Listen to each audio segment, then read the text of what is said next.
अरे तुझे क्या जरूरत है घर के काम करने की? अरे हमने तुझे इतने लाड प्यार से पाल पोस कर बड़ा किया है, तेरी शादी इतने बड़े घर में की काम करने के लिए क्या? अरे अगर उनको इतना ही शौक है घर का काम करवाने का तो उनको बोल एक नौकरानी रख ले। तू थोड़ी ना नौकरानी है, तू ऐश करने के लिए गई है, ऐश कर। और कोई बोले ना काम करने के लिए, बोल देना मेरी माँ ने मना किया है, मैं नहीं कर रही काम। हाँ बिल्कुल बोल दे, कोई जरूरत नहीं काम करने की। अरे ऐश कर, तेरा पति कमाता है, तेरी माँ इतनी अमीर है, तुझे क्या जरूरत है काम करने की?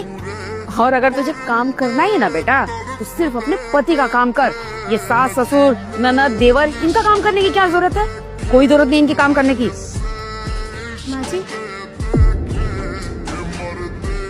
हाँ बस बोल दे, और क्या, डरने की क्या जरूरत है? तू अमीर घर के बड़े घर की बेटी है। चल ठीक है, करती हूँ मैं तुझसे बात, ध्यान रखना अपना बेटा। और हाँ, अगर कुछ बात हो, कोई कुछ बोले, किसी से डरने की जरूरत नहीं है। अपना बैग उठा और सीधा मेरे पास आ जा, ठीक है? चल बाय। तुझे दिख नहीं रहा था? मैं अपनी बेटी से बात कर रही थी, बीच में आके बोले जा रही है। क्या हुआ? तो माँ जी खाना बन गया, लगा दो। तो खाना बना दिया, एहसान कर दिया क्या? मेरे सर पे आके नाचेगी? खाना बना दिया तो लगा दे। बेटा तू खाएगा ना खाना? नहीं माँ, मैं खाना नहीं खाऊंगा। अच्छा ठीक है, तो जा मेरे लिए खाना लगा। कि मेरी बेटी है तो वो काम क्यों करेगी? अब कैसा ज्ञान दे रहे हो अपनी बेटी को? तुम्हें नहीं लग रहा है तुम कुछ ज्यादा ही फेवर ले रहे हो अपनी बीवी का? एक बात बता, क्या लेके आई है अपने मायके से? कुछ भी नहीं। और मैंने अपनी बेटी की शादी की है इतना दान दहेज देके, तो मेरी बेटी तो राज करेगी। ये क्या करेगी यहाँ पे? एक टके की औकात नहीं है इसकी, तो इससे काम ना करवाओ तो और क्या करवाऊं?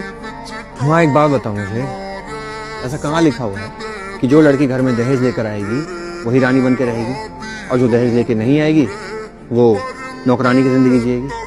कहीं लिखा है ऐसा? आपको पता नहीं प्रॉब्लम क्या है?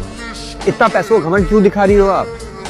क्योंकि जहाँ तक मुझे याद है, आप भी अपने घर से कुछ भी दहेज में लेके नहीं आई थी, आप भी खाली हाथ ही आई थी। लेकिन जो कुछ किया पापा ने अपने दम पे किया, और आज हमारे पास जो कुछ भी है पापा की मेहनत और मेरी मेहनत से है। लेकिन आपको पता नहीं क्यों इतना घमंड है। बस करो ना तुम, क्यों बोले जा रहे हो माँ जी को इतना? कोई बात नहीं, मैं ले आती हूँ दूसरी प्लेट। अरे तुम शांत रहो, तुम्हारे चुप रहने की वजह से ही ना माँ तुम्हारे ऊपर चिल्लाती है। तुम ना जरूरत से कुछ ज्यादा ही सीधी हो। इंसान को इतना सीधा रहना भी ठीक नहीं होता। जब दिखे कि माँ कुछ गलत कर रही है तो थोड़ा बहुत जवाब दे दिया करो।